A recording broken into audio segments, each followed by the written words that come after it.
Hello friends, welcome back to this channel. कल हम लोग देखे थे एक्सरसाइज 6.2 का सवाल नंबर 3। आज हम लोग देखेंगे सवाल नंबर 4।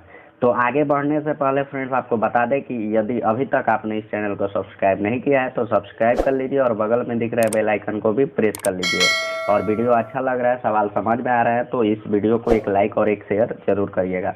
तो सवाल नंबर 4 है। सवाल नंबर 4 कह रहा है आकृति 6.31 में यदि PQ समानांतर ST कोण PQR बराबर 110 डिग्री और कोण RST बराबर 130 डिग्री है तो कोण QRS ज्ञात कीजिए। ये आकृति दिया हुआ है, इसमें हमको ज्ञात करना है QRS, यानी ये वाला कोण हमको ज्ञात करना है। तो चलिए हम इसको सॉल्व करते हैं। तो फ्रेंड्स यहाँ पे सबसे पहले हम फोटो जो है आकृति जो दिया गया है उसमें कुछ चेंजेस करेंगे। तो हम रचना में उसको लिखेंगे। तो यहाँ रचना में लिखेंगे कि PQ को बढ़ाने पर यह SR को M पर काटती है, यानी ये जो PQ लाइन है जब हम इसको आगे की ओर बढ़ाएंगे तो ये M पर काटेगी SR को। तो फोटो हम यहाँ पे बना दिए हैं, ठीक है। और उसके बाद क्या करेंगे कि हम कोण 1, 2, 3, 4, 5 मान लेंगे, ठीक है। उसके बाद हम आगे लिखेंगे PQ समानांतर ST और ये दिया गया है। देखिए यहाँ पे PQ समानांतर ST दिया गया है तो हम इसको लिख लिए। अब यहाँ क्या हो जाएगा, कोण 1 बराबर कोण 2 हो जाएगा। देखिए यहाँ पे कोण 1 बराबर कोण 2 क्यों बराबर हो जाएगा, क्योंकि ये संगत कोण है तो हम लिख लेंगे। अब जो कोण 2 है, कोण 2 का मान कितना हो जाएगा 130 डिग्री। कोण 2 का मान कितना हो जाएगा 130 डिग्री, क्योंकि यहाँ जो कोण 1 माने हैं ये कितना है 130 डिग्री, तो इसलिए कोण 2 बराबर हो गया 130 डिग्री। अब लिखेंगे कोण 2 प्लस कोण 3 बराबर 180 डिग्री और ये रैखिक युग्म होगा, ठीक है। तो यहाँ देखिए कोण 2 और कोण 3 एक लाइन पे है, यानी ये वाला लाइन है और यहाँ पे 2 और 3 है, तो 2 3 को मिलाकर हम क्या लिखेंगे 180 डिग्री। कोण 2 का मान कितना निकाले हैं 130 डिग्री, तो हम कोण 2 इधर प्लस में, इधर आएगा तो माइनस में, तो यहाँ हो जाएगा कोण 3 बराबर 180 माइनस 130। इस प्रकार कोण 3 का मान निकल जाएगा 50 डिग्री। कोण 3 का मान कितना निकल जाएगा 50 डिग्री। अब हम यहाँ पे लिखेंगे कोण 5 प्लस कोण 4 बराबर 180 डिग्री और ये भी क्या होगा रैखिक युग्म। देखिए यहाँ पे कोण 5 और कोण 4 एक ही लाइन पर है, तो एक लाइन के एक साइड में बना कोण 180 डिग्री के बराबर होता है, तो हम लिख लिए कोण 5 प्लस कोण 4 बराबर 180 डिग्री। यहाँ कोण 4 बराबर क्या हो जाएगा 180 माइनस कोण 5, ये प्लस में है इधर तो इधर आएगा तो माइनस में। और कोण 5 का मान कितना निकला है 110। कोण 5 का मान कितना है 110। देखिए यहाँ पे दिया गया है क्यूब बराबर कितना दिया गया है 110 और क्यूब को क्या माने हम कोण 5, तो यहाँ लिख लिए 180 माइनस 110। तो इस प्रकार कोण 4 का मान कितना आ जाएगा 70 डिग्री। कोण 4 का मान कितना आ जाएगा 70 डिग्री। जब कोण 4 का मान निकल जाएगा 70 डिग्री तो अब देखिए यहाँ पे एक त्रिभुज बन रहा है जिसका नाम है QRM। QRM तो हम लिखेंगे यहाँ QMR या QRM में कोण 3 प्लस कोण 4 प्लस कोण R बराबर 180 डिग्री। देखिए यहाँ कोण QMR उसका मान है 3, 4 और कोण R, ठीक है। तो हम लिख लिए कोण 3, कोण 4 और कोण R तीनों मिला के कितना डिग्री 180 डिग्री, क्योंकि त्रिभुज के अंतः कोणों का योग कितना होता है 180 डिग्री के बराबर। तो यहाँ कोण 3 का मान कितना निकला है 50 डिग्री, कोण 4 का मान निकला है 70 डिग्री, तो 70 और 50 मिलकर कितना हो जाएगा 120। तो बताइए लेफ्ट साइड में प्लस में है, राइट साइड में आएगा तो माइनस में, तो यहाँ 180 माइनस 120, तो इस प्रकार R का मान कितना निकल जाएगा 60 डिग्री। R का मान कितना निकल जाएगा 60 डिग्री और यही हो जाएगा हमारा। तो फ्रेंड्स उम्मीद करता हूँ कि आपको ये सवाल समझ में आ गया होगा। चलिए अब हम लोग देखते हैं सवाल नंबर 5। सवाल नंबर 5 है आकृति 6.32 में यदि AB समानांतर CD कोण APQ बराबर 50 डिग्री और कोण PRD बराबर 127 डिग्री है तो X और Y का मान ज्ञात कीजिए। देखिए यहाँ पे X और Y दिया है, इसी का मान हमको ज्ञात करना है। तो चलिए हम इसको सॉल्व करते हैं। तो फ्रेंड्स यहाँ पे सबसे पहले हम लिखेंगे AB समानांतर CD। ये सवाल में दिया गया है इसलिए हम इसको लिख लिए AB समानांतर CD। जब AB समानांतर CD है तो हम लिख सकते हैं कोण PQR बराबर APQ।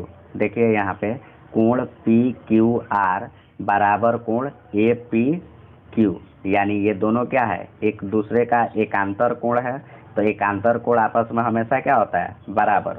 तो इस प्रकार देखिए पी क्यू आर कितना है, x डिग्री, तो हम लिख लिए पी क्यू आर के जगह x। ए पी क्यू का मान कितना है, 50 डिग्री, तो हम लिख लिए ए पी क्यू बराबर 50। तो इस प्रकार x का मान कितना निकल गया, 50 डिग्री। तो ये हो जाएगा हमारा पहला आंसर।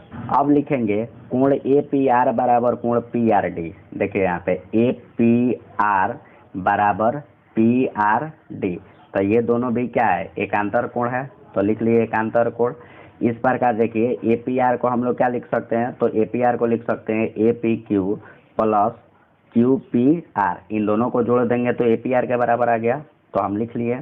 अब पी आर डी का मान कितना दिया है, 127 डिग्री, पी आर डी का मान कितना दिया है, 127, तो हम लिख लिए 127। तो इस प्रकार देखिए यहाँ ए पी क्यू का मान कितना आया है, 50 डिग्री, ए पी क्यू का मान कितना दिया है यहाँ पे 50 डिग्री, तो हम लिख लिए 50 डिग्री। क्यू पी आर का मान दिया है वाई, तो लिख लिए वाई बराबर किसके, 127 डिग्री के। तो इस प्रकार वाई इधर प्लस में रह गया और 50 इधर प्लस में है, इधर आएगा तो माइनस में, तो 127 में से 50 घटेगा तो कितना आ जाएगा, 77। इस प्रकार वाई का मान कितना आ गया, 77 डिग्री। तो एक्स का मान आ गया 50 डिग्री, वाई का मान आ गया 77 डिग्री, और दोनों का दोनों क्या हो जाएगा, आंसर हो जाएगा। अब हम लोग देखते हैं सवाल नंबर 6। तो सवाल नंबर 6 है, आकृति 6.33 में पी क्यू और आर एस दो दर्पण हैं जो एक दूसरे के समानांतर रखे गए हैं। ठीक है, यहाँ देखिए पी क्यू और आर एस दो दर्पण हैं जो एक दूसरे के समानांतर है।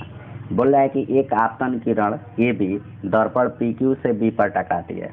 जो आपतित किरण ए बी है वो बी से टकराती है, बी से टकराने के बाद और परावर्तित किरण पथ बीसी पर चढ़कर दर्पण आर एस से सी पर टकराती है। तो ये देखिए परावर्तित किरण किससे टकराई, सी बिंदु से टकराई। ठीक है, उसके बाद बोला तथा पुनः सी डी के अनुदिश परावर्तित होकर जाती है। सिद्ध कीजिए कि ए बी समानांतर सी डी। तो हमको निकालना है ए बी समानांतर सी डी, यानी ए बी सी डी के समानांतर है, ये हमको सिद्ध करना है। तो चलिए हम इसको सिद्ध करते हैं। तो फ्रेंड्स सबसे पहले हम क्या करेंगे कि ये जो आकृति दिया हुआ है इसमें हम कुछ चेंजेस करेंगे। तो हम इस आकृति में चेंजेस करते हैं, क्या करते हैं कि इसमें एक लंब खींचते हैं बी और एक लंब खींचते हैं सी एफ। ठीक है, और इन कोण को नाम लिखते हैं 1 2 3 4। तो इसी बात को हम यहाँ लिखेंगे, आंसर में लिखेंगे यहाँ पर बीई लंब पी क्यू खींचा। देखिए ये जो बीई लंब है किस पे है, पी क्यू पे, तो लिख दिए बीई लंब पी क्यू तथा सी एफ लंब आर एस खींचा। ठीक है, यानी सी एफ लंब आर एस बनाया। उसके बाद क्या लिखेंगे, कोण 1 बराबर कोण 2, और ये हो जाएगा समीकरण 1। देखिए यहाँ कोण 1 और कोण 2 आपस में बराबर होगा, क्योंकि फ्रेंड्स आप लोग फिजिक्स में पढ़े हैं कि जो आपतन कोण है वो परावर्तन कोण के बराबर होता है। तो यहाँ आपतन कोण क्या है, 2 है, और परावर्तन कोण क्या है, 1 है। तो 1 और 2 आपस में क्या हो जाएगा, बराबर। ठीक इसी प्रकार 3 और 4 भी बराबर होगा, क्योंकि 4 इसमें क्या है, आपतन कोण, और 3 क्या है, परावर्तन कोण। तो कोण 3 और कोण 4 भी बराबर होगा। तो इसको हम लोग मान लेंगे समीकरण 2। अगर समीकरण 2 ये हो गया, उसके बाद हम क्या करेंगे, लिखेंगे कोण 2 और कोण 3 आपस में बराबर होगा। तो कोण 2 बराबर कोण 3, और ये क्यों बराबर होगा, क्योंकि ये एकांतर कोण है। देखिए यहाँ पे अगर हम एफ सी बी ई देखें तो यहाँ 2 और 3 क्या है, जेड का आकृति बना रहा है, यानी एकांतर कोण है। तो हम लिख लेंगे 2 3 बराबर है। तो समीकरण 1 2 तथा 3 से 1 बराबर 4 हो जाएगा। अगर हम तीनों समीकरण का तुलना करें तो कोण 1 किसके बराबर हो जाएगा, कोण 4 के बराबर। ठीक है, उसके बाद हम क्या करेंगे कि कोण 1 बराबर कोण 4 है, दोनों साइड में हम किससे गुना करेंगे, 2 से। तो अगर इधर 2 से गुना करें तो 2 कोण 1, अगर कोण 4 को 2 से गुना करें तो हो जाएगा 2 कोण 4। अब देखिए ये 2 कोण 1 है, तो हम कोण 1 को 2 बार लिख सकते हैं। तो लिख लिए कोण 1 प्लस कोण 1। उसके बाद कोण 4 प्लस कोण 4 लिख लिए। अब देखिए कोण 1 जो है कोण 2 के बराबर है, तो हम लिख लिए यहाँ पे कोण 1 प्लस कोण 2। उसी तरह कोण 4 जो है कोण 3 के बराबर है, तो हम लिख लिए कोण 3 प्लस कोण 4। इस प्रकार देखिए कोण 1 और कोण 2, कोण 1 और कोण 2 किसके बराबर है, बी सी डी के, बी सी डी के। तो हम यहाँ लिख लिए कोण बी सी डी। ठीक उसी तरह कोण 3 और 4 किसके बराबर है, तो ए बी सी के। तो हम यहाँ पे लिख लिए कोण बी सी डी बराबर कोण ए बी सी। जब ये दोनों बराबर हो गया तो ये देखिए ये वाला आकृति जो है एकांतर कोण का युग्म क्या है, इसका बराबर है, यानी दोनों कोण बराबर है। तो इस प्रकार हम लोग कह सकते हैं कि जो ए बी है वो सी डी के समानांतर है। तो हम नीचे लिखेंगे इसीलिए ए बी समानांतर सी डी, और ये हो जाएगा प्रूव्ड, और ये पूरा का पूरा हो जाएगा। ये थे आज के हमारे सभी सवाल। उम्मीद करता हूँ कि आपको ये सभी सवाल पूरे अच्छे से समझ में आए हैं। इसी के साथ हम लोग ख़त्म कर चुके हैं अपना एक्सरसाइज 6.2। इसके आगे के सवाल को हम लोग देखेंगे अपने नेक्स्ट क्लास में। तब तक फ्रेंड्स आप इस वीडियो को एक लाइक और एक शेयर जरूर करिए, और यदि इस चैनल को सब्सक्राइब नहीं किए हैं तो इस चैनल को सब्सक्राइब करके बगल में दिख रहा है बेल आइकन को भी प्रेस कर लीजिए। तब तक हम लोग मिलते हैं अगले क्लास में।